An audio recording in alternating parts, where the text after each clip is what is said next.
രണ്ടു ദിവസമായി വീഡിയോ ഇട്ടിട്ട് ചെറിയൊരു പനിയുള്ളതുകൊണ്ടാണ്. അപ്പൊ അതുകൊണ്ട് തന്നെ നമ്മൾ ഇന്ന് ചെയ്യുന്ന വീഡിയോ എന്ന് പറഞ്ഞാൽ മുൻവർഷ ചോദ്യങ്ങൾ തന്നെ കേരളത്തിലെ ഐത്തോച്ചാടനവും ക്ഷേത്രപ്രവേശനവും ഒക്കെ ആയിട്ട് ബന്ധപ്പെട്ട് ഒരു 10-60 ചോദ്യങ്ങൾ നമ്മൾ റെഡിയാക്കി വെച്ചിരുന്നതിൽ വൈക്കം സത്യാഗ്രഹവുമായി ബന്ധപ്പെട്ട ഒരു 10-20 ചോദ്യങ്ങളാണ് നമ്മൾ ഇന്ന് പ്രസന്റ് ചെയ്യുന്നത്.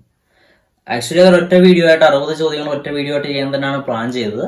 പനിയുള്ളതുകൊണ്ടും ചെറിയ ബുദ്ധിമുട്ടുകൾ ഉള്ളതുകൊണ്ടുമാണ് ചെറിയ വീഡിയോ ആക്കി ചെയ്യുന്നത്. ഇതിന്റെ സെക്കൻഡ് പാർട്ട് മിക്കവാറും പറ്റിയാൽ നാളെ തന്നെ നിങ്ങളിലേക്ക് എത്തുന്നതായിരിക്കും. അപ്പോൾ നമുക്ക് എന്തായാലും വീഡിയോയിലേക്ക് കിടക്കാം.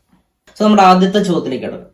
ജാതി വ്യവസ്ഥയ്ക്ക് എതിരായി നടന്ന സമരങ്ങളിൽ പ്രധാനപ്പെട്ടത് ഏത് എന്നുള്ളതാണ്. നിവർത്തന പ്രക്ഷോഭം, മലയാളി മെമ്മോറിയൽ, കയ്യൂർ സമരം, വൈക്കം സത്യാഗ്രഹം. ഇത്രയുമാണ് ഓപ്ഷൻ ഉള്ളത്. ഇതിലെ ആൻസർ ഏതാണ്? നിങ്ങൾക്ക് എല്ലാവർക്കും അറിയാം, വൈക്കം സത്യാഗ്രഹമാണ്.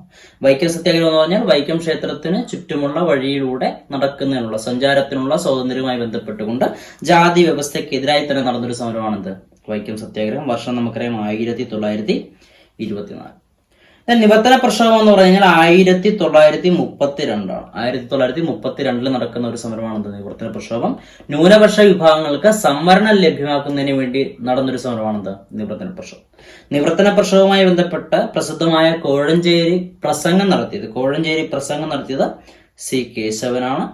അതേസമയത്ത് നിവർത്തനം എന്നുള്ള വാക്ക് നിർദ്ദേശിച്ച ആരാന്ന് വെച്ചാൽ അത് IC ചാക്കോയാണ്. ആരാണ്? IC ചാക്കോയാണ് നിവർത്തനം എന്ന വാക്ക് നിർദ്ദേശിക്കുന്നത്. സി കേശവനാണ് നിവർത്തന പ്രക്ഷോഭവുമായി ബന്ധപ്പെട്ട കോഴഞ്ചേരി പ്രസംഗം വരുന്നത്. ഇനി നിവർത്തന പ്രക്ഷോഭത്തിന്റെ ഫലമായാണ് 1936 തിരുവിതാംകൂർ പബ്ലിക് സർവീസ് കമ്മീഷൻ വരുന്നത്. നമ്മുടെ PSCയുടെ ആദ്യ രൂപം തിരുവിതാംകൂർ പബ്ലിക് സർവീസ് കമ്മീഷൻ വരുന്നത് 1936 എന്നാൽ അത് പിന്നീട് 1956 എന്തായിട്ട് മാറും? കേരള PSC ആയിട്ട് മാറും. കേരള പബ്ലിക് സർവീസ് കമ്മീഷൻ ആയിട്ട് മാറുന്നുണ്ട്. ഇവിടെയുള്ള ഓപ്ഷനുള്ള മറ്റൊരു സംഗതിയാണ് മലയാളി മെമ്മോറിയൽ. മലയാളി മെമ്മോറിയൽ എന്ന് പറയുമ്പോൾ തിരുവിതാംകൂറുകാരായിട്ടുള്ള ആളുകൾക്ക് അവസര സമത്വം അല്ലെങ്കിൽ ജോലിയിൽ അവസരം കിട്ടണമെന്നുള്ള രീതിയിൽ നടന്നൊരു പ്രക്ഷോഭമാണ്. 1891 ബാരിസ്റ്റർ GP പിള്ളയുടെ നേതൃത്വത്തിൽ 10,028 പേര് ഒപ്പുവെച്ച ഒരു ഒരു നിവേദനം നമ്മുടെ ശ്രീമൂലം തിരുനാൾ നൽകേണ്ടത്. ശ്രീമൂലം തിരുനാൾ അതാണ് മലയാളി മെമ്മോറിയൽ എന്നറിയപ്പെടുന്ന സംഗതി. ഓക്കെ, ഇതെല്ലാം അടുത്ത കയ്യൂർ സമരം 1940 കയ്യൂർ സമരം. കയ്യൂര് ഏത് ജില്ലയിലാണ് എന്ന് ചോദിച്ചാൽ കൃത്യമായിട്ട് പഠിച്ചു വയ്ക്കുന്നത് കാസർഗോഡ് ജില്ലയിലാണ് കയ്യൂര്. ഇനി കയ്യൂർ സമരത്തിൽ പങ്കെടുത്ത കേരളത്തിന്റെ മുൻ മുഖ്യമന്ത്രി ആരാണെന്ന് വെച്ചാൽ ആരാണ്? അത് EK നായനാരാണ്. ഓക്കെ, അത്രയും ക്ലിയർ ആണെന്ന് വിശ്വസിക്കുന്നു. അടുത്ത ചോദ്യത്തിലേക്ക് പോവാം. ഐത്തോച്ചാടനത്തിനെതിരെ ഇന്ത്യയിൽ ആദ്യമായി നടന്ന സംഘടിത സത്യാഗ്രഹം. ഇന്ത്യയിൽ ആദ്യമായി നടന്ന സംഘടിത സത്യാഗ്രഹം ഏതെന്ന് ചോദിച്ചാലും ഏത് തന്നെയാണ്? നമ്മുടെ വൈക്കം സത്യാഗ്രഹം തന്നെയാണ്. 1924 നടന്ന വൈക്കം സത്യാഗ്രഹം. ഇതിന് ഓപ്ഷനുള്ള ഗുരുവായൂർ സത്യാഗ്രഹത്തിനൊക്കെ വർഷം നമുക്കൊന്ന് പറഞ്ഞു പോവാം. ഗുരുവായൂർ സത്യാഗ്രഹം എന്ന് പറയുമ്പോൾ 1931. ഓക്കെ, 30 ഉപ്പ് സത്യാഗ്രഹം. അതാണ് ഈ പറയുന്ന പയ്യന്നൂർ സത്യാഗ്രഹം കൊടുത്തിട്ടുള്ളത്. 1930 ഉപ്പ് സത്യാഗ്രഹം. കേരളത്തിലെ ഉപ്പ് സത്യാഗ്രഹത്തിന്റെ കേന്ദ്രമായിരുന്നു ഏത്? പയ്യന്നൂർ എന്ന് പറയുന്നത്. ഈ പയ്യന്നൂർ സത്യാഗ്രഹത്തിൽ അല്ലെങ്കിൽ ആ പയ്യന്നൂര് ഉപ്പ് സത്യാഗ്രഹത്തിന് നേതൃത്വം നൽകിയത് K കേളപ്പനാണെന്ന് നമുക്കറിയാം. K കേളപ്പനാണ് കേരള ഗാന്ധി എന്നറിയപ്പെടുന്ന വ്യക്തിയാണ്. ആര്? K കേളപ്പൻ. വ്യക്തി സത്യാഗ്രഹത്തിനായി ഗാന്ധിജി തിരഞ്ഞെടുത്ത കേരളീയൻ മലയാളി ആരെന്ന് ചോദിച്ചാൽ ആര് തന്നെ? K കേളപ്പനാണ്. പാലിയം സത്യാഗ്രഹം എന്ന് പറഞ്ഞാൽ സ്വാതന്ത്ര്യാനന്തര ഇന്ത്യയിൽ കേരളത്തിൽ നടന്നു സംഭവം. രണ്ടും തന്നെയാണല്ലോ. സ്വാതന്ത്ര്യാനന്തര ഇന്ത്യയിൽ കേരളത്തിൽ നടന്ന ആദ്യ സത്യാഗ്രഹം ഏതെന്ന് വെച്ചാൽ അത് പാലിയം സത്യാഗ്രഹമാണ്. 1947-48 കാലഘട്ടം. 47 അവസാനവും 48 ആദ്യമൊക്കെ ആയിട്ടാണ് നടക്കുന്നത് പാലിയം സത്യാഗ്രഹം നടക്കുന്നത്. അടുത്തത് താഴെ കൊടുത്തിരിക്കുന്നവരിൽ വൈക്കം സത്യാഗ്രഹത്തിലെ ആദ്യ ദിവസത്തെ സത്യാഗ്രഹികളിൽ പെടാത്തതാരെന്നുള്ളതാണ് ചോദ്യം. സോ വൈക്കം സത്യാഗ്രഹത്തിന്റെ ആദ്യ ദിവസം എന്താണ് സംഭവം എന്ന് ജസ്റ്റ് പറഞ്ഞേക്കാം. സംഭവത്തിലുള്ളൂ വൈക്കം സത്യാഗ്രഹത്തിന് ചുറ്റുമുള്ള വഴിയിലൂടെ താണജാതിയിലുള്ള ആളുകൾക്ക് നടക്കാനുള്ള സ്വാതന്ത്ര്യം ഉണ്ടായിരുന്നില്ല. അവിടെ ഒരു ബോർഡ് സ്ഥാപിക്കപ്പെട്ടിട്ടുണ്ട്. ഈ പറയുന്ന ഏരിയ മറിച്ച് കടക്കരുത് എന്നുള്ള രീതിയിൽ ബോർഡും സ്ഥാപിക്കപ്പെട്ടിട്ടുണ്ട്.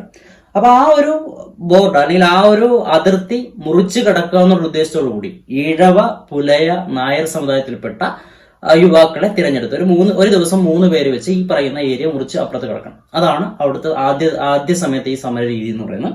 അതിനുവേണ്ടി തിരഞ്ഞെടുക്കപ്പെട്ട ആൾക്കാര് കുഞ്ഞാപ്പി, ബാഹുലയൻ, ഗോവിന്ദപ്പണിക്കർ. ഈ 3 പേരായിരുന്നു ഈ പറയുന്ന പുലയ സമുദായത്തിൽ നിന്ന് കുഞ്ഞാപ്പിയും, ഈഴവ സമുദായത്തിൽ നിന്ന് ബാഹുലയനും, നായർ സമുദായത്തിൽ നിന്ന് ഗോവിന്ദപ്പണിക്കരുമായിരുന്നു ആദ്യത്തെ ദിവസത്തെ സത്യാഗ്രഹത്തിൽ പങ്കെടുത്ത യുവാക്കൾ. നമുക്കിനി ഓപ്ഷനുള്ള ഒരാൾ KP കേശവനാണ്. KP കേശവനുമായി ബന്ധപ്പെട്ട് പറയേണ്ട പോയിന്റ് എന്ന് പറയുമ്പോൾ കേരളത്തിന്റെ വന്ധ്യവയോധികൻ അല്ലെ? കേരളത്തിന്റെ വന്ധ്യവയോധികൻ എന്നറിയപ്പെടുന്ന വ്യക്തിയാണ് നമ്മുടെ KP കേശവമേനോൻ.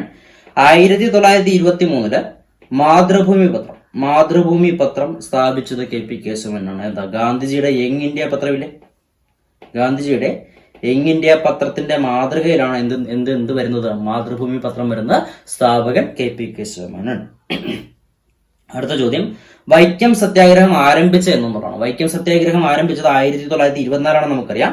1924 മാർച്ച് 30 കൃത്യമായ ഡേറ്റ് വ്യക്തമായിട്ട് പിടിച്ചു നോക്കി. 1924 മാർച്ച് 30. 1924 മാർച്ച് 30 തുടങ്ങി 1925 നവംബർ 23 വരെയാണ് വൈക്കം സത്യാഗ്രഹം ഉണ്ടായിരുന്നത്. മൊത്തം 603 ദിവസം. കിട്ടുന്നതാണ് 603 ദിവസം. വൈക്കം സത്യാഗ്രഹം ആരംഭിക്കുന്ന സമയത്ത് ശ്രീമൂലം തിരുനാളായിരുന്നു നമ്മുടെ തിരുവിതാംകൂർ ഭരണാധികാരി. എന്നാൽ വൈക്കം സത്യാഗ്രഹം അവസാനിക്കുന്ന 1925 നമ്മുടെ റാണി സേതുലക്ഷ്മിഭായി ആയിരുന്നു എന്നും കൂടി ഓർത്തു വെച്ചേക്കണം. ഓക്കെ. അടുത്തത്, വൈക്കം സത്യാഗ്രഹത്തോടനുബന്ധിച്ച് സവർണ ജാഥയ്ക്ക് നേതൃത്വം നൽകിയ ആരാന്ന് വെച്ചാൽ നമ്മുടെ ഓപ്ഷൻ്റെ അകത്ത് ഇവിടെ ഉള്ളത് മന്നത്ത് പത്മനാഭനാണ്. അപ്പൊ ഗാന്ധിജിയുടെ നിർദ്ദേശപ്രകാരം വൈക്കത്ത് നിന്ന് തിരുവിതാംകൂറിലേക്ക് സവർണ ജാഥ നടത്തി. ഇവിടെ നിന്നാണ് വൈക്കത്ത് നിന്നാണ് ഓർത്തേക്കണേ. വൈക്കത്ത് നിന്ന് തിരുവിതാംകൂറിലേക്ക് സവർണ ജാഥ നടത്തിയ ആരാണെന്ന് വെച്ചാൽ മന്നത്ത് പത്മനാഭനാണ്. എന്നാൽ അതേ തിരുവിതാംകൂറിലേക്ക് നാഗർകോവിലിൽ നിന്നും മറ്റൊരു സവർണ ജാഥ വരുന്നുണ്ട്. അത് നയിച്ച ആരാന്ന് വെച്ചാൽ M.E. Naidu. Doctor M.E. Naidu ആണ് എവിടുന്ന് നാഗർകോവിൽ ടു തിരുവനന്തപുരം സവർണ ജാഥ നയിക്കുന്നത്. അടുത്തതാണ് വൈക്കം സത്യാഗ്രഹം നടന്ന വർഷം. നമ്മളിപ്പോൾ ആൾറെഡി പറഞ്ഞു 1924 വൈക്കം സത്യാഗ്രഹം നടക്കുന്നത്. ഡേറ്റ് ഉൾപ്പെടെ നമുക്കറിയാം. 1924 മാർച്ച് 30 വൈക്കം സത്യാഗ്രഹം തുടങ്ങുന്നത്. അടുത്ത, വൈക്കം സത്യാഗ്രഹത്തിൽ പങ്കെടുത്ത വൈക്കം വീരർ എന്നറിയപ്പെട്ട തമിഴ്നാട്ടിലെ നേതാവ്. വൈക്കം വീരർ എന്നറിയപ്പെട്ട തമിഴ്നാട്ടിലെ നേതാവ് എന്നാണ് ചോദ്യം. വൈക്കം വീരർ എന്നറിയപ്പെടുന്ന E.V. രാമസ്വാമി നായ്ക്കറാണ്. ആരാണ്? E.V. രാമസ്വാമി നായ്ക്കർ. ഈ E.V. രാമസ്വാമി നായ്ക്കറെ തന്നെയാണ് പെരിയോർ എന്നും വൈക്കം ഹീറോ എന്നും ഒക്കെ അറിയപ്പെടുന്നു. E.V. രാമസ്വാമി നായ്ക്കരുടെ പ്രതിമ ഉള്ളത് എവിടെയാണ് എന്ന് വെച്ചാൽ ഇവിടെ തന്നെയാണ്, നമ്മുടെ വൈക്കത്ത് തന്നെയാണ് E.V. രാമസ്വാമി നായ്ക്കരുടെ പ്രതിമ ഉള്ളത്. അതുപോലെ തന്നെ E.V. രാമസ്വാമി നായ്ക്കരുമായി ബന്ധപ്പെട്ട വൈക്കം സത്യാഗ്രഹത്തിൽ എങ്ങനെയാണ് അദ്ദേഹം എത്തിച്ചേർന്നതുമായിട്ട് ബന്ധപ്പെട്ട് ഓർക്കുക. അദ്ദേഹം ഒരു ജാഥ നയിക്കേണ്ടത് എവിടെ നിന്ന് എങ്ങോട്ടാ? വൈക്കത്തേക്കാണ്. എവിടെ നിന്നാണെന്ന് വെച്ചാൽ മധുരയിൽ നിന്ന്, തമിഴ്നാട്ടിലെ മധുരയിൽ നിന്ന് വൈക്കത്തേക്ക് ജാഥ നയിച്ച ദേശീയ നേതാവ് ആരെന്ന് വെച്ചാൽ ആര് തന്നെയാണ്? അത് E.V. രാമസ്വാമി നായ്ക്കറാണ്. ഇവിടെ ഓപ്ഷനിൽ സുബ്രഹ്മണ്യ ഭാരതി ആരാണെന്ന് പറഞ്ഞേക്കാം. സുബ്രഹ്മണ്യ ഭാരതി എന്ന് പറഞ്ഞാൽ നമ്മുടെ ഓടി വിളയാട് പാപ്പ എന്ന പ്രസിദ്ധമായ തമിഴ് കൃതി രചിച്ച അല്ലെങ്കിൽ ഒരു കവിത രചിച്ച ആരാണെന്ന് വെച്ചാൽ സുബ്രഹ്മണ്യ ഭാരതിയാണ്. നമ്മുടെ സ്വാമി വിവേകാനന്ദന്റെ ശിഷ്യയായ സിസ്റ്റർ നിവേദിതയുടെ ശിഷ്യനാണ് ആര്? നമ്മുടെ സുബ്രഹ്മണ്യ ഭാരതി എന്ന് വെച്ചാൽ സ്വാമി വിവേകാനന്ദന്റെ ശിഷ്യയാണ് സിസ്റ്റർ നിവേദിത. ആ സിസ്റ്റർ നിവേദിതയുടെ ശിഷ്യനാണ് ഓടി വിളയാട് പാപ്പ എന്ന കവിത രചിച്ച അല്ലെങ്കിൽ കൃതി രചിച്ച സുബ്രഹ്മണ്യ ഭാരതി എന്ന് മനസ്സിലാക്കുക. ചെമ്പക രാമപിള്ള വളരെ ഇമ്പോർട്ടന്റ് കക്ഷിയാണ്. ജയ്ഹിന്ദ് എന്ന ആപ്തവാക്യം, ജയ്ഹിന്ദ് എന്ന ഒരു അഭിവാദ്യ വാക്യം കൊണ്ടുവരുന്ന അല്ലെങ്കിൽ അതിന്റെ ഉപജ്ഞാതാവാരെന്ന് വെച്ചാൽ ആരാണ്? ചെമ്പക രാമപിള്ളയാണ്. നമ്മുടെ തിരുവിതാംകൂറുകാരനാണ്. ഇദ്ദേഹം ജർമ്മനി ആസ്ഥാനമാക്കിയിട്ടാണ് അദ്ദേഹത്തിന്റെ പരിപാടികളിൽ അല്ലെങ്കിൽ ഇന്ത്യയുടെ സ്വാതന്ത്ര്യത്തിന് വേണ്ടിയിട്ട് ഇന്ത്യക്ക് വെളിയിൽ നിന്നുകൊണ്ട് ജർമ്മനിയിൽ ഇരുന്നുകൊണ്ട് പ്രവർത്തിച്ച ഒരു സ്വാതന്ത്ര്യ സമര സേനാനിയാണ് ആര്? നമ്മുടെ ചെമ്പക രാമൻപിള്ള എന്നറിയപ്പെടുന്നത്. അടുത്ത വൈകുണ്ഠസ്വാമികളെ പറ്റി നമുക്കറിയാം. അദ്ദേഹത്തെ പറ്റിയൊക്കെ പറയാൻ പോയി കഴിഞ്ഞാൽ തീരത്തില്ല. ജസ്റ്റ് ഒരു പോയിന്റ് പറഞ്ഞേക്കാം. കേരളത്തിലെ ആദ്യ നവോത്ഥാന നായകനായിട്ടാണ് നമ്മൾ ആരെ കണക്കാക്കുക? വൈകുണ്ഠസ്വാമികളെ കണക്കാക്കുക. കേരളത്തിലെ ആദ്യ സാമൂഹ്യ പരിഷ്കരണ പ്രസ്ഥാനമായ സമത്വ സമാജം, ഇതാണ് സമത്വ സമാജം സ്ഥാപിക്കുന്നത് വൈകുണ്ഠസ്വാമിയാണ്. 1836. 1936 നമുക്കറിയാം ക്ഷേത്രപ്രവേശന വിളംബരമാണ്, നമ്മൾ ചർച്ച ചെയ്യും. 1836 ക്ഷേത്രപ്രവേശന വിളംബരത്തിന് 100 വർഷം മുമ്പാണ് കേരളത്തിലെ ആദ്യത്തെ സാമൂഹ്യ പരിഷ്കരണ പ്രസ്ഥാനം വരുന്നത്. 1836 സമത്വ സമാജം വൈകുണ്ഠസ്വാമികളാണ്. ഓക്കെ. അടുത്ത, വൈക്കം സത്യാഗ്രഹത്തിൽ പങ്കെടുത്ത തമിഴ് നേതാവ് ആരാണ്? E.V. രാമസ്വാമി നായ്ക്കറാണ്. നമ്മൾ ആൾറെഡി പറഞ്ഞു കഴിഞ്ഞു. ഓപ്ഷനിൽ ഇവിടെ ആദ്യത്തെ ഓപ്ഷൻ ഒരാൾ ഇൻട്രസ്റ്റിംഗ് ആണ്, MGR-ുമായി ബന്ധപ്പെട്ട് പഠിക്കേണ്ട ഒരു പ്രധാനപ്പെട്ട കാര്യം, കറണ്ട് അഫയർ ആയിട്ട് നമുക്ക് ചോദിക്കാൻ സാധ്യതയുള്ള സാധനമാണ്. ഇന്ത്യയിലേക്ക് വെച്ച് ഏറ്റവും നീളം കൂടിയ റെയിൽവേ സ്റ്റേഷൻ നെയിം ഏതാണെന്ന് ചോദിച്ചാൽ, ഏറ്റവും നീളം കൂടിയ റെയിൽവേ സ്റ്റേഷൻ അല്ല, ഏറ്റവും നീളം കൂടിയ റെയിൽവേ സ്റ്റേഷന്റെ പേര് ഏതാണെന്ന് ചോദിച്ചു കഴിഞ്ഞാൽ, കഴിഞ്ഞ ഫയർമാൻ ഈ ചോദ്യം ചോദിച്ചപ്പോൾ അവിടെ ആൻസർ വെങ്കിട്ട നരസിംഹ രാജുവരിപ്പെട്ട എന്നുള്ളതായിരുന്നു. വെങ്കിട്ട നരസിംഹ രാജുവരിപ്പെട്ട. എന്നാൽ അതിനുശേഷം ഇപ്പൊ കറണ്ട് ആയിട്ട് വരുന്നത് Puratchi Thalaivar doctor M G Ramachandran railway station എന്നാണ്. അത് നമ്മുടെ ചെന്നൈ സെൻട്രൽ റെയിൽവേ സ്റ്റേഷൻ. അപ്പൊ ഇന്ത്യയിലെ ഏറ്റവും നീളം കൂടിയ പേരുള്ള റെയിൽവേ സ്റ്റേഷൻ എന്ന് പറഞ്ഞാൽ ചെന്നൈ സെൻട്രൽ ആണ്. അതിന്റെ പേരെന്താണ് ശരിക്കും? Puratchi Thalaivar doctor M G Ramachandran railway station എന്നാണ്. എന്നാൽ ഏറ്റവും നീളം കുറഞ്ഞ റെയിൽവേ സ്റ്റേഷൻ പേരുകളും കൂടെ ഓർത്ത് വെച്ചേക്കുക. രണ്ടെണ്ണം ഉണ്ട്. ഒന്ന് ഇബ്, മറ്റൊന്ന് ഉഡ്. ഒന്ന് ഇബ്, മറ്റൊന്നുണ്ട്. ഇബ് എവിടാന്ന് വെച്ചാൽ ഇബ് ഒഡീഷയിലാണ്. ഇബ് ഒഡീഷയിലാണ്. ഉഡ് ഗുജറാത്തിലാണ്. ഓക്കെ, ഉഡ് ഗുജറാത്ത്. അടുത്ത ചോദ്യത്തിലേക്ക് പോവാം. വൈക്കം സത്യാഗ്രഹം ആരംഭിച്ചെന്ന് നമ്മൾ പറഞ്ഞു കഴിഞ്ഞു 1924 മാർച്ച് 30. 1924 മാർച്ച് 30. അവിടെ ഓപ്ഷൻ ബി നോക്കുകയും 1936 നവംബർ 12. എന്താ സംഗതി? ക്ഷേത്രപ്രവേശന വിളംബരമാണ്. വിത്ത് ഡേറ്റ് പഠിച്ചു വയ്ക്കാൻ നവംബർ 12. പുറകെ വരുന്നുണ്ട്, നമുക്കതൊക്കെ ചർച്ച ചെയ്യാനുണ്ട് ഇവിടെ. അടുത്ത ഗാന്ധിജിയുടെ പ്രേരണയാൽ വൈക്കം സത്യാഗ്രഹ ക്യാമ്പ് സന്ദർശിച്ച ദേശീയ നേതാവ്. ഗാന്ധിജിയുടെ പ്രേരണയാൽ സവർണജാഥ നയിച്ചത് മന്നത്ത് പത്മനാഭനാണ് നമ്മൾ പറഞ്ഞു. എന്നാൽ ഗാന്ധിജിയുടെ പ്രേരണയാൽ വൈക്കം സത്യാഗ്രഹ ക്യാമ്പ് സന്ദർശിച്ച ദേശീയ നേതാവ് ആരാണെന്ന് വെച്ചാൽ അത് ആചാര്യ വിനോബ ഭാവെയാണ്. ആചാര്യ വിനോബ ഭാവെ. ആചാര്യ വിനോബ ഭാവയുമായി ബന്ധപ്പെട്ട് പഠിക്കേണ്ട പ്രധാനപ്പെട്ട പോയിന്റ് ഭൂദാൻ പ്രസ്ഥാനം. എന്താണ്?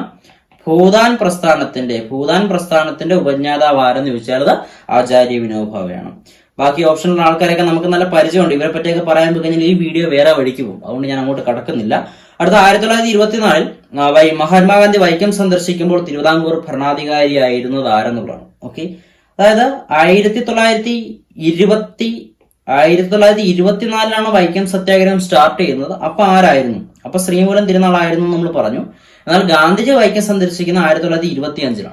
1925 ഗാന്ധിജി വൈക്കം സന്ദർശിക്കുന്ന സമയത്ത് അവിടെ റാണി സേതുലക്ഷ്മിഭായി ആണ്. റാണി സേതുലക്ഷ്മിഭായി. ഗാന്ധിജിയുടെ കേരള സന്ദർശനങ്ങൾ ജസ്റ്റ് ഒന്ന് ഓടിച്ചു നോക്കാം. വളരെ ഇമ്പോർട്ടന്റ് ആണ്. ചോദ്യങ്ങൾ വരാനുള്ള ഏരിയ തന്നെയാണ്. 1920 ഖിലാഫത്ത് പ്രസ്ഥാനവുമായി ബന്ധപ്പെട്ട് അല്ലെങ്കിൽ നിസ്സഹകരണ പ്രസ്ഥാനവുമായി ബന്ധപ്പെട്ടാണ് ഗാന്ധിജി കേരള സന്ദർശനം നടത്തുന്നത്. അതാണ് ഗാന്ധിജിയുടെ ആദ്യത്തെ കേരള സന്ദർശനം എന്ന് പറയുന്നത്. അതിനുശേഷം 1925 വൈക്കം സത്യാഗ്രഹവുമായി ബന്ധപ്പെട്ട് വരുന്നത്. അപ്പൊ 24 വൈക്കം സത്യാഗ്രഹം സ്റ്റാർട്ട് ചെയ്യുന്നു. 25 ഗാന്ധിജി കേരളം സന്ദർശിക്കുന്നു. 25 കേരളം സന്ദർശിക്കുന്ന ഗാന്ധിജി ആദ്യം ഇങ്ങോട്ട് വരുന്നു, വൈക്കത്ത് എത്തുന്നു. അതിനുശേഷം അവിടെ നിന്ന് നേരെ തിരുവിതാംകൂറിലേക്ക് പോവുകയാണ്. ഈ പറയുന്ന മഹാറാണിയെ കാണാൻ വേണ്ടിയിട്ട് കാര്യങ്ങൾ സംസാരിക്കുന്നതിന് വേണ്ടി തിരുവിതാംകൂറിലേക്ക് പോവുകയാണ്. അങ്ങനെയാണ് നേരത്തെ പറഞ്ഞ റാണി സേതുലക്ഷ്മിഭായിയെ കണ്ടുമുട്ടുന്നു. ഓക്കെ, റാണി സേതുലക്ഷ്മിഭായി 1925 കാണും. ഈ പോകുന്ന വഴിക്ക് ശിവഗിരിയിൽ ശ്രീനാരായണ ഗുരുവിനെ സന്ദർശിക്കുന്നുണ്ട്. ഓക്കെ, അപ്പൊ ശ്രീനാരായണ ഗുരുവിനെ ഗാന്ധിജി സന്ദർശിച്ച വർഷം ചോദിച്ചാൽ ഇന്ന് തന്നെയാണ് 1925. 1925 ശ്രീനാരായണ ഗുരുവും ഗാന്ധിയും തമ്മിലുള്ള സംഭാഷണം തർജ്ജമ ചെയ്തു കൊടുത്ത ആരെന്ന് വെച്ചാൽ ആരാണ്? അത് എൻ കുമാരനാണ്. കുമാരൻ ആശാൻ എന്നില്ല, ഇത് വേറെ ആളാണ്. എൻ കുമാരനാണ്. അടുത്ത 1927 ദക്ഷിണേന്ത്യൻ പര്യടനമാണ്. ഗാന്ധിജിയുടെ ദക്ഷിണേന്ത്യൻ പര്യടനമാണ്. ഈ ദക്ഷിണേന്ത്യൻ പര്യടനത്തിന്റെ സമയത്താണ് ഗാന്ധിജി വള്ളത്തോളിനെ കണ്ടുമുട്ടുന്നത്. ഓക്കെ, ഗാന്ധിജി വള്ളത്തോളിനെ കണ്ടുമുട്ടുന്നത് ദക്ഷിണേന്ത്യൻ പര്യടനത്തിന്റെ സമയത്താണ്. ആധുനിക കവിത്രയങ്ങൾ എന്നറിയപ്പെടുന്നത് നമുക്കറിയാം. ആശാൻ, ഉള്ളൂർ, വള്ളത്തോൾ. ഇതില് വള്ളത്തോളിനെ ഗാന്ധിജി കണ്ടുമുട്ടിയ വർഷമാണ് ഇത് 1927. അടുത്ത ഹരിജൻ ഫണ്ട് ശേഖരത്തിന് 1934 വരുന്നു. ഈ സമയത്താണ് നമ്മുടെ കൗമുദി ടീച്ചർ നമ്മുടെ സ്വർണ്ണാഭരണങ്ങളൊക്കെ ഊരിക്കൊടുക്കുന്നത്. ഈ ഫണ്ടിന് വേണ്ടിയിട്ട് സ്വർണ്ണാഭരണങ്ങളൊക്കെ ഊരിക്കൊടുക്കുന്നു. ഓക്കെ, അന്നൊരു കൊച്ചുകുട്ടിയായിരുന്നു കൗമുദി എന്ന് പറയുന്നത്. പിന്നീടാണ് ടീച്ചറായിട്ട് മാറുന്നത്. ഓട്ടെ, അപ്പൊ 1937 പിന്നീട് ക്ഷേത്രപ്രവേശന വിളംബരവുമായി ബന്ധപ്പെട്ട് വരുന്നത്. ആധുനിക കാലത്തെ മഹാത്ഭുതം എന്നൊക്കെ ഗാന്ധിജി വിശേഷിപ്പിച്ച ക്ഷേത്രപ്രവേശന വിളംബരത്തെയാണെന്ന് നമുക്കറിയാം. അതൊക്കെ വരുന്നുണ്ട് നമ്മുടെ ഈ ചോദ്യത്തിൽ, ഈ വീഡിയോയിൽ തന്നെ ചർച്ച ചെയ്യാൻ വരുന്നുണ്ട്. അവിടെ ഓർക്കേണ്ട ഒരു കാര്യം, 1937 നമ്മുടെ അയ്യങ്കാളിയെ ഗാന്ധിജി കണ്ടുമുട്ടുന്നത്. 1937 നമ്മൾ ഓർത്തു വെച്ചത്. അപ്പൊ ഇത്രയാണ് ഗാന്ധിജിയുടെ കേരള സന്ദർശനവുമായി ബന്ധപ്പെട്ട് പഠിക്കേണ്ട പ്രധാനപ്പെട്ട പോയിന്റുകൾ. 20 ആദ്യമായി വരുന്നതെന്നും 37 അവസാനമായി വരുന്നതെന്നും കൃത്യമായിട്ട് മനസ്സിലാക്കുക. 20, 25, 27, 34, 37. ഓക്കെ, വൈക്കം സത്യാഗ്രഹവുമായി ബന്ധപ്പെട്ട് വരുന്നത് 24 25. വൈക്കം സത്യാഗ്രഹവുമായി ബന്ധപ്പെട്ട് 24 25. ക്ഷേത്രപ്രവേശന വിളംബരവുമായി ബന്ധപ്പെട്ട് 36 37. അവിടുന്ന് ഇവിടം വരെ വരണ്ടേടാ, താമസിക്കും. ഒരു വർഷത്തെ വ്യത്യാസം ഉണ്ടാകും കേട്ടോ. ഓട്ടെ, അടുത്തേക്ക് വരാം. വൈക്കം വീരർ എന്നറിയപ്പെടുന്നത്. വൈക്കം ഹീറോ ആരാണ്? EV രാമസ്വാമി നായ്ക്കരാണ്. നമുക്ക് വ്യക്തമായിട്ട് അറിയാം. ബാക്കി ഓപ്ഷണൽ ആൾക്കാരെയൊക്കെ പരിചയപ്പെടാണെങ്കിൽ AK ഗോപാലൻ, KK എളപ്പൻ നമ്മൾ പറഞ്ഞിരുന്നു. കേരള ഗാന്ധി എന്നറിയപ്പെടുന്ന വ്യക്തിയാണ് നമ്മൾ പറഞ്ഞിരുന്നു. AK ഗോപാലൻ ആരാണ്? പാവങ്ങളുടെ പടത്തലാണ് എന്നറിയപ്പെടുന്ന ഇന്ത്യൻ കോഫി ഹൗസിന്റെ സ്ഥാപകൻ, കേരളത്തിലെ സഹകരണ സംഘങ്ങളുടെ പിതാവ് എന്നറിയപ്പെടുന്ന ലോക്സഭയിലെ ആദ്യ പ്രതിപക്ഷ നേതാവ് ആരായിരുന്നു എന്നൊക്കെ ചോദിച്ചാൽ ആരാണ്? AK ഗോപാലനാണ്. മന്നത്ത് പത്മനാഭൻ NSSന്റെ സ്ഥാപകനാണ്. NSSന്റെ സ്ഥാപക സെക്രട്ടറി, NSSന്റെ സ്ഥാപക സെക്രട്ടറി ആരായിരുന്നു എന്ന് ചോദിച്ചാൽ ആരാണ്? മന്നത്ത് പത്മനാഭനാണ്. ഓക്കെ, മന്നൊക്കെ പുറകെ വരുന്നുണ്ട്, നമുക്ക് അപ്പൊ ചർച്ച ചെയ്യാം. അടുത്ത, വൈക്കം സത്യാഗ്രഹം എത്ര ദിവസം നീണ്ടുനിന്നു? നമ്മൾ പറഞ്ഞിരുന്നു 1924 മാർച്ച് 30 മുതൽ 1925 നവംബർ 23 വരെ മൊത്തം 603 ദിവസമാണ് എന്ത് വൈക്കം സത്യാഗ്രഹം നീണ്ടുവന്നത്. അടുത്ത, ഏത് സത്യാഗ്രഹവുമായി ബന്ധപ്പെട്ടാണ് മന്നത്ത് പത്മനാഭന്റെ നേതൃത്വത്തിൽ സവർണ ജാഥ സംഘടിപ്പിക്കപ്പെട്ടത്? മന്നത്തിന്റെ നേതൃത്വത്തിൽ സവർണ ജാഥ സംഘടിപ്പിക്കപ്പെട്ടത് വൈക്കം സത്യാഗ്രഹമാണ്. നമ്മുടെ ഈ ആദ്യത്തെ ചോദ്യങ്ങളെല്ലാം വൈക്കം സത്യാഗ്രഹവുമായി ബന്ധപ്പെട്ടാണ് നമ്മൾ അറേഞ്ച് ചെയ്തിരിക്കുന്നത്. അതിനുശേഷം ഗുരുവായൂർ, അതിനുശേഷം നമ്മുടെ ക്ഷേത്രപ്രവേശനം എല്ലാം വരുന്നുണ്ട് കേട്ടോ. ഓക്കെ, അടുത്ത നമുക്ക് ഇവിടെ ഈ മന്നത്ത് പത്മനാഭനുമായി ബന്ധപ്പെട്ട ഭാരത കേസരി എന്നറിയപ്പെടുന്നതാണ്. ഭാരത കേസരി എന്നറിയപ്പെടുന്ന ആരാന്ന് വെച്ചാൽ ആരാണ്? മന്നത്ത് പത്മനാഭനാണ്. നമുക്കറിയാം EMSന്റെ നേതൃത്വത്തിൽ കേരളത്തിൽ വന്ന ആദ്യ മന്ത്രിസഭയ്ക്കെതിരായിട്ട് വിമോചന സമരം 1959 വിമോചന സമരം നയിച്ച വ്യക്തി ആരാണ്? മന്നത്ത് പത്മനാഭനാണ്. വിമോചന സമരം എന്ന വാക്ക് നിർദ്ദേശിച്ച ആരാന്ന് വെച്ചാൽ പനമ്പള്ളി ഗോവിന്ദ മേനോനാണ്. ആരാണ്? പനമ്പള്ളി ഗോവിന്ദ മേനോനാണ് നമ്മുടെ വിമോചന സമരം എന്ന വാക്ക് നിർദ്ദേശിച്ചത്. അത് വൈക്കം മെമ്മോറിയൽ സമർപ്പിച്ചപ്പോൾ തിരുവിതാംകൂർ ഭരണാധികാരി ആരെന്നുള്ളതാണ്. വൈക്കം മെമ്മോറിയൽ സമർപ്പിക്കുമ്പോൾ ആരാണ്? റാണി സേതുലക്ഷ്മി ഭായി ആണ്. നമ്മൾ പറഞ്ഞിരുന്നു ശ്രീമൂലത്തിന് ശേഷം വരുന്ന റാണി സേതുലക്ഷ്മി ഭായി ആണ് വൈക്കം മെമ്മോറിയൽ സമർപ്പിക്കുമ്പോൾ. എന്നാൽ ഈഴവ മെമ്മോറിയൽ അതുപോലെ തന്നെ നമ്മുടെ മലയാളി മെമ്മോറിയലൊക്കെ സമർപ്പിക്കുമ്പോൾ ആരായിരുന്നു? അത് ശ്രീമൂലം തിരുനാൾ തന്നെയായിരുന്നു. ഓർത്ത് വെച്ചേക്കണേ. ഈ ശ്രീമൂലം തിരുനാളിന്റെ കാലഘട്ടം ഒന്ന് പഠിച്ചു വെച്ചേക്കാം, ഇൻട്രസ്റ്റിംഗ് ആണ്. 1885 മുതൽ 1924 വരെ. 1924 നമ്മൾ പഠിച്ചു വൈക്കം സത്യാഗ്രഹം. 1885 എന്താണ്? ഇന്ത്യൻ നാഷണൽ കോൺഗ്രസിന്റെ രൂപീകരണം. അപ്പൊ പഠിക്കാൻ വേണ്ടി വളരെ എളുപ്പമാണ് ഈ ശ്രീമൂലം തിരുനാളിന്റെ കാലഘട്ടം. വളരെ പ്രധാനപ്പെട്ട ഈ പറയുന്ന ഈഴവ മെമ്മോറിയൽ, മലയാളി മെമ്മോറിയൽ പോലുള്ള കാര്യങ്ങളൊക്കെ ശ്രീമൂലം പ്രജാസഭയ്ക്ക് 1904 ശ്രീമൂലം പ്രജാസഭയൊക്കെ വരുന്നത് ഈ പറയുന്ന ശ്രീമൂലം തിരുനാളിന്റെ കാലഘട്ടത്തിലാണ്. ഓർത്ത് വെക്കേണ്ട കാര്യങ്ങളാണ് അതൊക്കെ കേട്ടോ. അടുത്ത 1925 മഹാത്മാഗാന്ധി വൈക്കം സന്ദർശിച്ച എന്തിനു വേണ്ടി? ഇവിടുന്ന് ഓപ്ഷൻ നോക്കി. KPCCയുടെ രൂപീകരണത്തിൽ പങ്കെടുക്കാൻ അല്ലെന്ന് നമുക്കറിയാം. ഇതല്ല. ക്ഷേത്രപ്രവേശന സമരത്തിൽ പങ്കെടുക്കാൻ. പലരും ഇത് മാർക്ക് ചെയ്യും അല്ലെ? ക്ഷേത്രപ്രവേശനം, വൈക്കം എന്ന് പറയുമ്പോൾ ക്ഷേത്രമായിട്ട് ബന്ധപ്പെട്ടാണെന്ന് കണ്ടത് മാർക്ക് ചെയ്യും. എന്നിട്ട് നിങ്ങൾ മാർക്ക് ചെയ്ത് കഴിഞ്ഞിട്ടാണെങ്കിൽ നിങ്ങളൊന്ന് നോക്കുക. ഇവിടെ ബാക്കി ഓപ്ഷൻ വായിക്കാത്തതുകൊണ്ടുള്ള കുഴപ്പമാണത്. നോക്കുക, സഞ്ചാര സ്വാതന്ത്ര്യത്തിന് വേണ്ടിയുള്ള പ്രക്ഷോഭത്തിൽ പങ്കെടുക്കാനുള്ള ഓപ്ഷൻ ഉണ്ട്. ശരിക്കും 1925 വരുന്നത് വൈക്കം സത്യാഗ്രഹമാണ് അല്ലെ? ഈ വൈക്കം സത്യാഗ്രഹം ക്ഷേത്രപ്രവേശനത്തിന് വേണ്ടിയുള്ളതാണ് അല്ല. ഞാൻ പറഞ്ഞിരുന്നു, തുടക്കത്തിൽ തന്നെ ഞാൻ പറഞ്ഞിരുന്നു, വൈക്കം സത്യാഗ്രഹം എന്തിനു വേണ്ടിയുള്ളതാണ്? വൈക്കം ക്ഷേത്രത്തിന്റെ ചുറ്റുമതിലിന് പുറത്തുള്ള അല്ലെങ്കിൽ വൈക്കം ക്ഷേത്രത്തിന് പുറമേ ഉള്ള ചുറ്റുമുള്ള വഴിയിൽ കൂടെ നടക്കാനുള്ളൊരു സമരമായിരുന്നു, അല്ലെങ്കിൽ നടക്കാനുള്ള അവകാശത്തിന് വേണ്ടിയുള്ള സമരമായിരുന്നു, വഴി നടക്കാനുള്ള സമരമായിരുന്നു എന്ത്? വൈക്കം സത്യാഗ്രഹം. സോ സഞ്ചാര സ്വാതന്ത്ര്യത്തിന് വേണ്ടിയുള്ള പ്രക്ഷോഭത്തിൽ പങ്കെടുക്കാൻ വേണ്ടിയാണ് ഗാന്ധിജി എങ്ങോട്ട് വരുന്നത്? വൈക്കം സത്യാഗ്രഹവുമായി ബന്ധപ്പെട്ട് അല്ലെങ്കിൽ വൈക്കം സന്ദർശിക്കുന്നു. ഓക്കെ, അപ്പൊ ശ്രദ്ധിക്കേണ്ട കാര്യമാണ് കേട്ടോ. അടുത്ത, വൈക്കം സത്യാഗ്രഹത്തിന് സൗജന്യ ഭക്ഷണശാല തുറന്ന് സഹായം നൽകിയതാരോ? ഓക്കെ, ഇതിന്റെ ആൻസർ ആരാണെന്ന് ചോദിച്ചു കഴിഞ്ഞാൽ അത് അകാലികൾ എന്നറിയപ്പെടുന്ന പഞ്ചാബിൽ നിന്നെത്തുന്ന കുറച്ച് എന്താ പറയാ ഗ്രൂപ്പ്സ് ആണ്. ആക്ച്വലി ഇതിന്റെ ഓപ്ഷൻ ഒന്നും നമുക്ക് കിട്ടിയില്ല. ക്വസ്റ്റ്യൻ ഇങ്ങനെ ഉണ്ടെന്ന് നമുക്കറിയാം, ചോദിച്ചെന്നറിയാം. ആ കറക്റ്റ് ക്വസ്റ്റ്യൻ പേപ്പർ ലൊക്കേറ്റ് ചെയ്യാൻ പറ്റിയില്ല. അതിന്റെ ഓപ്ഷൻ എനിക്ക് വേറെ ഓപ്ഷൻ ഒന്നും കണ്ടില്ല, അതുകൊണ്ട് ഞാൻ ആ ഓപ്ഷൻ ഉൾപ്പെടുത്താനാണ്. എങ്കിലും ചോദ്യം ചോദിച്ചതാണ്. അകാലികളാണ് വൈക്കം സത്യാഗ്രഹത്തിലെത്തിയ ആളുകൾക്ക് അല്ലെങ്കിൽ വൈക്കം സത്യാഗ്രഹികൾക്ക് സൗജന്യ ഭക്ഷണശാല തുറന്നു കൊടുത്തത്. ഇനി ആ പറയുന്ന പഞ്ചാബിൽ നിന്നെത്തിയ ഈ അകാലികളുടെ നേതാവ് ആരാണെന്നും ചോദിച്ചിട്ടുണ്ട്. വൈക്കം സത്യാഗ്രഹത്തിന് ഭക്ഷണം വെച്ച് നൽകിയ അകാലികളുടെ നേതാവ് ആരാണെന്ന് ചോദിച്ചു കഴിഞ്ഞാൽ അത് ലാൽ സിംഗ് ആണെന്ന് പഠിക്കുക. അതും ചോദിച്ചിട്ടുണ്ട്, ഓപ്ഷൻ എന്റെ കയ്യിലില്ല. ഓക്കെ, അപ്പൊ അത്രയാണ് അവിടെ പഠിക്കേണ്ട കാര്യം. ഇനി വൈക്കം സത്യാഗ്രഹ കാലത്ത് തിരുവിതാംകൂർ ദിവാൻ ആരെന്ന് ചോദ്യം. ഓക്കെ, കുറച്ച് ദിവാന്മാർ ഇവിടെ ഉണ്ടല്ലേ, ആരൊക്കെയാണെന്ന് നമുക്ക് നോക്കാം. CP രാമസ്വാമി അയ്യർ മിക്കവാറും എല്ലാവർക്കും അറിയാം. അമേരിക്കൻ മോഡൽ അറബിക്കടൽ എന്ന് പറയുന്ന ആ മുദ്രാവാക്യം തന്നെ നമ്മുടെ മനസ്സിലേക്ക് എത്തുന്നതായിരിക്കും.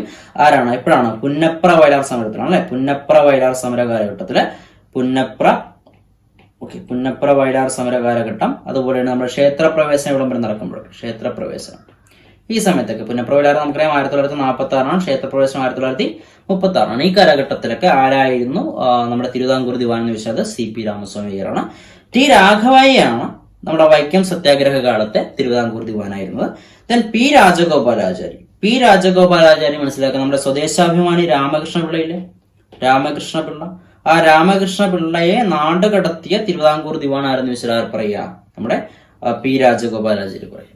ഓക്കെ, അപ്പൊ അത്രയുമാണ് ദിവാൻമാരുടെ കേസിൽ കൊടുത്തു വെക്കേണ്ട കാര്യങ്ങൾ. കണ്ടോ, ഓപ്ഷനൊക്കെ അത്യാവശ്യം ഒരേപോലെയൊക്കെ ഇരിക്കും. രാഘവയ്യ, രാജഗോപാലാചാരി, രാമസ്വാമിയൊക്കെ ഏതാണ്ട് കാഴ്ചക്ക് ഒരുപോലെയൊക്കെ ഇരിക്കും. അപ്പൊ ശ്രദ്ധിച്ചൊന്ന് മനസ്സിലാക്കി വെച്ചേക്കണം കേട്ടോ. സോ ഇത്രയുമാണ് ഇന്നത്തെ ക്ലാസ്സിൽ നമ്മൾ ഡിസ്കസ് ചെയ്യുന്നത്. ഇതിന്റെ സെക്കൻഡ് പാർട്ട് ഞാൻ പറഞ്ഞതുപോലെ ഓക്കെ ആണെങ്കിൽ, ശാരീരികമായിട്ട് വേറെ കുഴപ്പമൊന്നും ഇല്ലെങ്കിൽ നാളെ തന്നെ നിങ്ങളിലേക്ക് എത്തുന്നതായിരിക്കും. ബാക്കി കണ്ടന്റുകളൊക്കെ റെഡിയാണ്. എഡിറ്റ് ചെയ്യുമ്പോൾ ഉള്ള കണ്ണിന്റെ ഒരു സ്ട്രെയിൻ കൊണ്ട് മാത്രമാണ് നമ്മൾ പിന്നത്തേക്ക് വെക്കുന്നത്. ഐ മീൻ വീഡിയോ എടുക്കുന്നതിൽ പ്രശ്നമില്ല, സംസാരിക്കുമ്പോൾ ചെറിയ തൊണ്ടയ്ക്കുള്ള പ്രശ്നം മാത്രമേ ഉള്ളൂ, വേറെ കുഴപ്പമൊന്നുമില്ല. അപ്പോൾ കണ്ടന്റുകളെല്ലാം റെഡിയാണ്. വീഡിയോ എഡിറ്റിങ്ങിന്റെ ഒരു ഡിലേ മാത്രമേ ഉള്ളൂ, വലിയ താമസമില്ലാണ്ട് നിങ്ങളിലേക്ക് എത്തും. അതുകൊണ്ട് തന്നെയാണ് കേട്ടോ ഈ കമന്റ് ഞാൻ റിപ്ലൈ ചെയ്യുന്നതിലും ചെറിയൊരു സ്ലോനെസ് കാണിക്കുന്നുണ്ട്. മിക്കവാറും എല്ലാവരുടെയും കമന്റുകൾക്ക് റിപ്ലൈ ചെയ്യാൻ ശ്രദ്ധിക്കാറുണ്ടെങ്കിലും ഈ 2 ദിവസമായിട്ട് ഫോൺ ഉപയോഗിക്കുമ്പോൾ ചെറിയൊരു കണ്ണിന് സ്ട്രെയിൻ ഉള്ളതുകൊണ്ടാണ്. ഓക്കെ, നിങ്ങൾക്ക് മനസ്സിലായെന്ന് വിചാരിക്കുന്നു. അപ്പൊ ഞാൻ കൂടുതൽ പറഞ്ഞ് ദീർഘിപ്പിക്കുന്നില്ല.